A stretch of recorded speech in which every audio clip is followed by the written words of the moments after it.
¿Cuáles son las herramientas para combatir de manera eficaz y eficiente el riesgo criminal? Aquel compuesto tal vez por las siglas del crimen organizado, o por las bandas criminales simplemente, o incluso en algunos casos, por el terrorismo.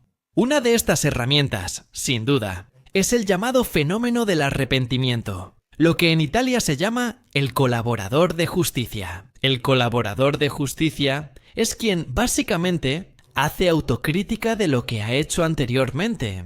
Entonces, es un criminal o un terrorista que después de haber tenido una carrera sangrienta, entiende que se ha equivocado. Trata de enmendarse. Y en ese caso decide colaborar con las autoridades policiales y judiciales para esclarecer todo y obtener a cambio benevolencia. Podríamos llamarlo así, en lo que respecta a su situación procesal. El fenómeno del arrepentimiento o de los colaboradores de la justicia en Italia comenzó precisamente con el terrorismo. Pensemos en Patrizio Pesci, el hombre que arrojó luz sobre las Brigadas Rojas desde dentro. Gracias sobre todo a la obstinada labor del general Carlo Alberto Dalla Chiesa, quien lo convence de abandonar la lucha armada, por una oportunidad de reconciliación, incluso nacional. Pero no solo hubo terrorismo, también hubo arrepentimiento. También en el frente de la extrema derecha. Pensemos dentro de los núcleos armados revolucionarios en el hermano de Giuseppa Fioravanti. Los arrepentidos fueron fundamentales en la lucha contra Cosa Nostra. Don Masino, Buscetta, Totuccio, Contorno. Los primeros más importantes fueron construidos los primeros maxiprocesos. Pero también en el caso de la banda de la Magliana. Esa red tan compleja de criminalidad, corrupción, tráfico de drogas, lavado de dinero, tráfico de armas y mucho más. Ese punto de encuentro entre la buena sociedad romana, las bandas furiosas de exasaltantes y traficantes, los constructores del periodo del saqueo de Roma, los servicios secretos desviados y mucho más. Consideremos el Vaticano y la P2. Aquí está esa red tan compleja que salió a la luz en los años 80, después de un largo periodo de trabajo en el subsuelo, y que quizás hoy todavía no está completamente muerta. La banda de la Magliana fue descubierta, y en parte desmantelada, gracias a los colaboradores de la justicia y arrepentidos. Esta es una panorámica sobre los principales arrepentidos de la banda de la Magliana.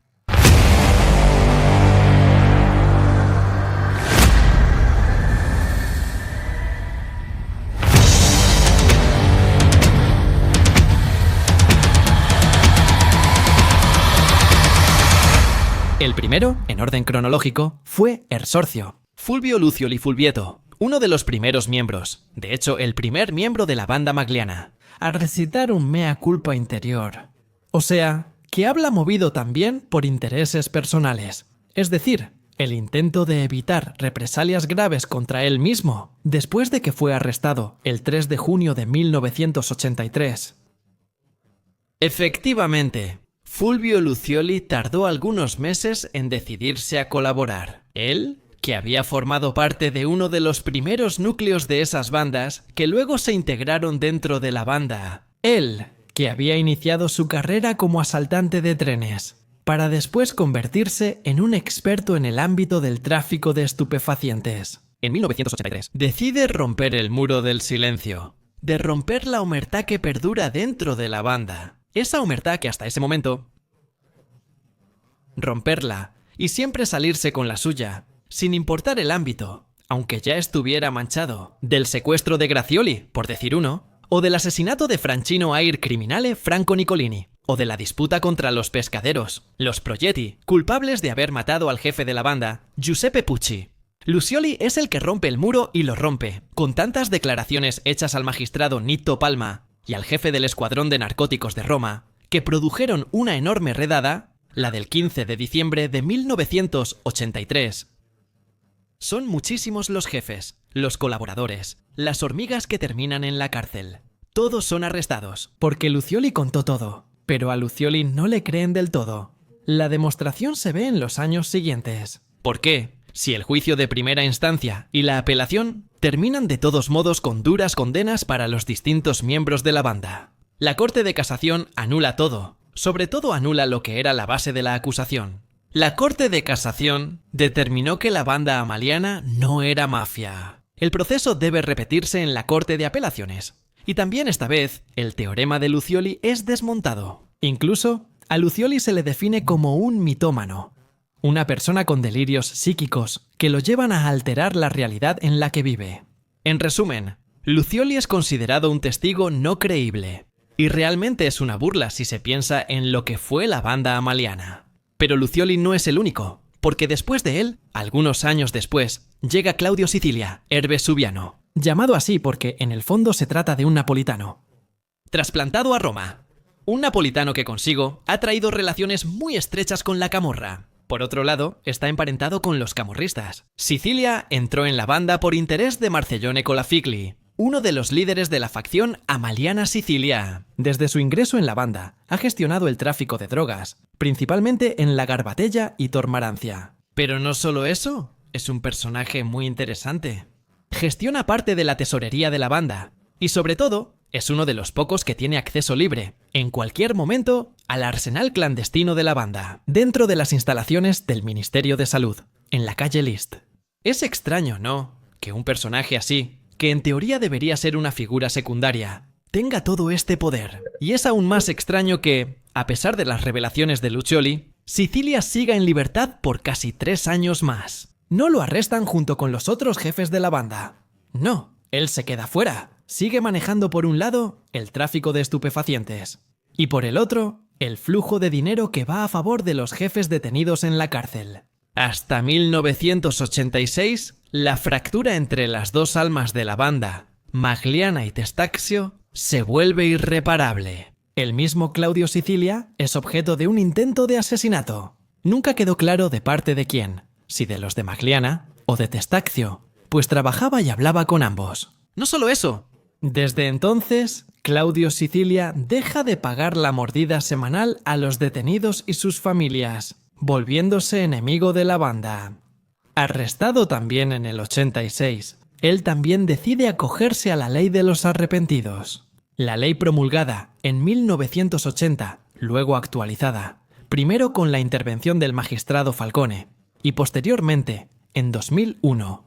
Pues bien, las revelaciones de Claudio Sicilia confirman las tesis de Fulvio Lucioli, las tesis del ratón, aunque quizás un poco tardeos. No solo Claudio Sicilia amplía el panorama.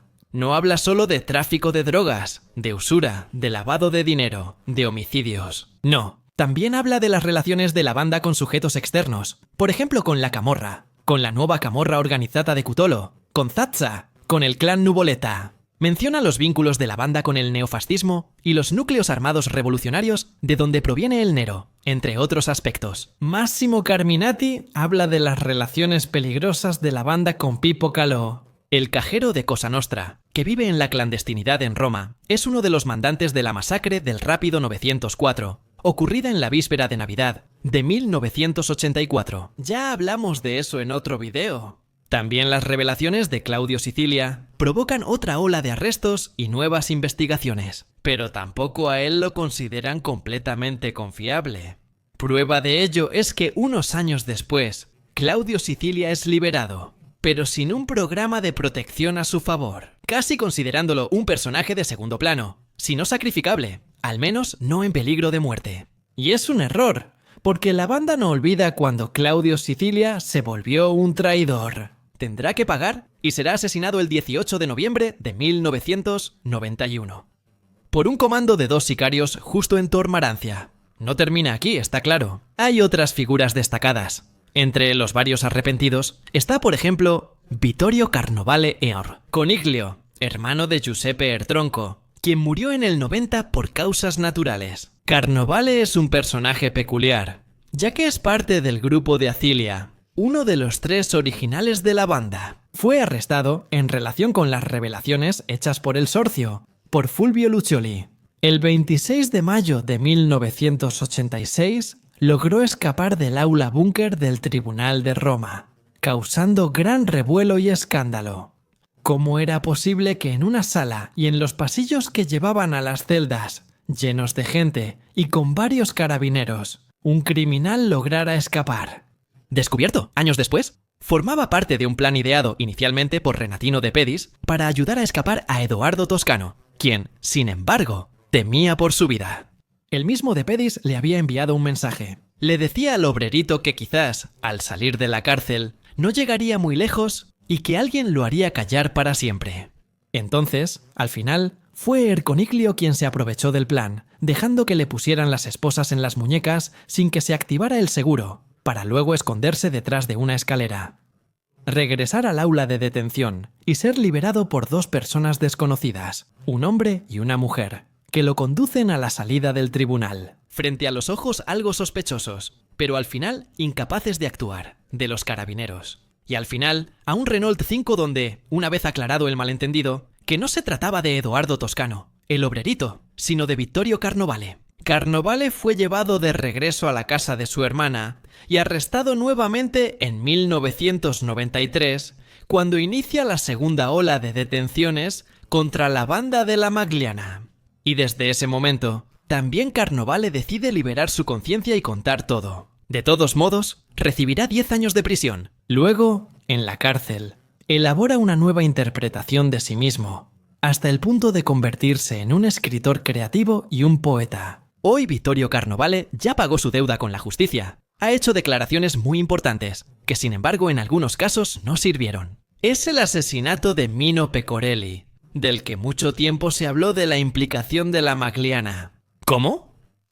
A través de la acción del ciego Massimo Carminati, ese delincuente terrorista que va y viene entre el EUR y los fascistas de los núcleos armados revolucionarios, y la Magliana.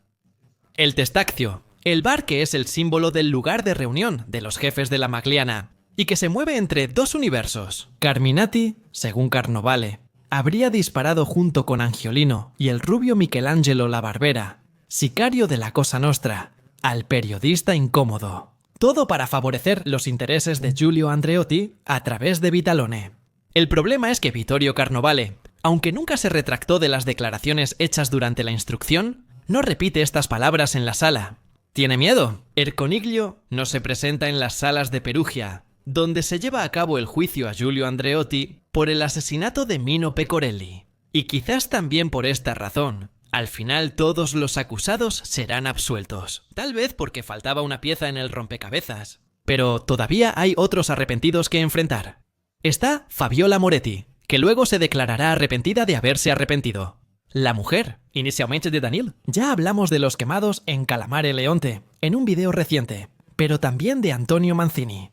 La vagabunda Fabiola Moretti, traficante y consumidora de sustancias ilícitas, tiene una hija precisamente con Manzini, una hija que también se convertirá en traficante de drogas. Y la misma Moretti, con los años, sufrirá varios arrestos, siempre por este viejo vicio que parece no desaparecer nunca.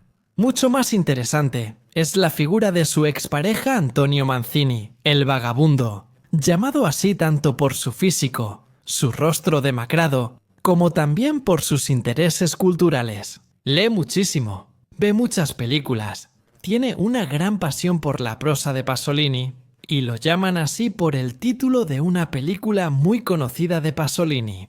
Él mismo, de hecho, parece uno de los chicos de la calle sobre los que escribe Pasolini, y que son descritos en sus películas. Manzini, además, pasó más tiempo en la cárcel que en la calle, al menos en los primeros años de su vida.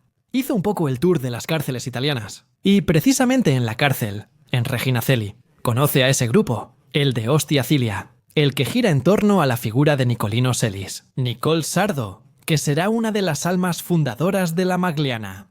Al salir de prisión, en 1979, Antonio Manzini, el vagabundo, se vuelve uno de los golpeadores y cobradores de la banda, una persona de confianza.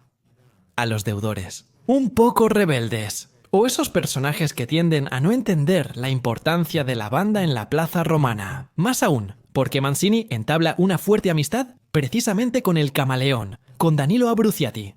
Lo acompaña seguido a Milán, cada vez que Abruzzati va de visita. Y ya hemos hablado de Francis Turatello y de Ugo Bossi, los jefes de una de las dos facciones de la mafia milanesa. Y cuando Abruzzati muere, como ya vimos, porque fue asesinado por un guardia nocturno después de un intento de asesinato contra Roberto Rossone, vicepresidente del Banco Ambrosiano. Mancini está en la cárcel. Y está en la cárcel porque un tiempo antes intentó vengarse por su cuenta.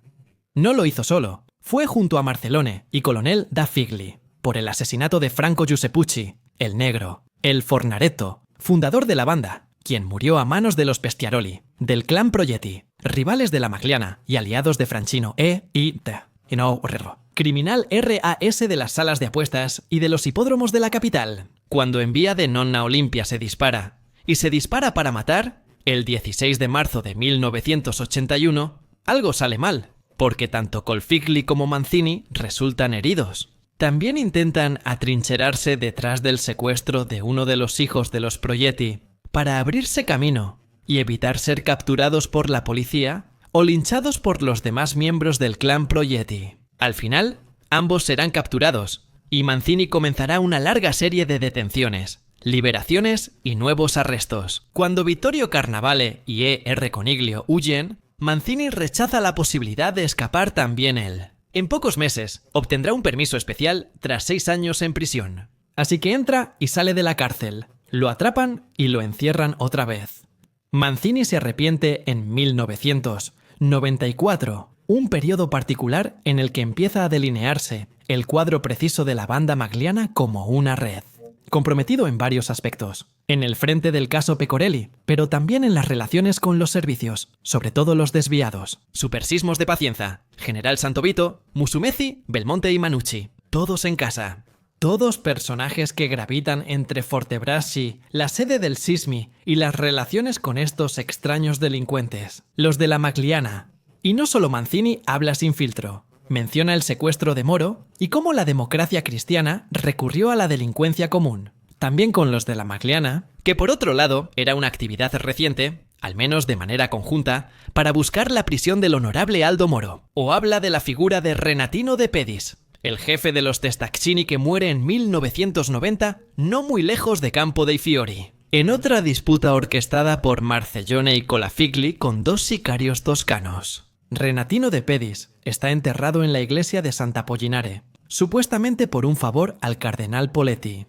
Y también es un misterio el de la sepultura de Renatino de Pedis, que roza los márgenes de otro gran misterio: la desaparición sin dejar rastro de Emanuela Orlandi. De esto también ya hemos hablado. Todos son misterios sobre los que Mancini arroja algo de luz, porque no lo sabe todo o no puede hablar de todo. Pero cuando Mancini habla, nunca lo hace por casualidad. También porque viene a confirmar las revelaciones de quien podríamos definir como el mayor arrepentido de la banda. Maurizio Abatino, alias Crispino, posiblemente fue el fundador de la Magliana junto con Franco Giuseppucci. Empezando por su encuentro fortuito, cuando Giuseppucci fue a ver a Abatino para reclamar una bolsa grande de armas que estaba bajo su custodia y que le fue robada junto con un auto. Crispino fue protagonista, directo o indirecto, de casi todos los hechos de sangre de la Magliana. El secuestro Grazioli, el caso Moro, el asesinato de Francino, la venganza contra los Pestiaroli. Siempre está la mano de Crispino. Y también está la mano de Crispino en muchas otras muertes. La de Nicolino Selis, que se vuelve un poco arrogante y al salir de la cárcel empieza a exigir demasiado. No solo di Gianni Ghirlando del Torrostio, que también tiene algunos asuntos pendientes dentro de la Magliana. Y está la mano de Crispino en muchos otros delitos. Él mismo, en cierto momento, dirá que nunca los ha contado.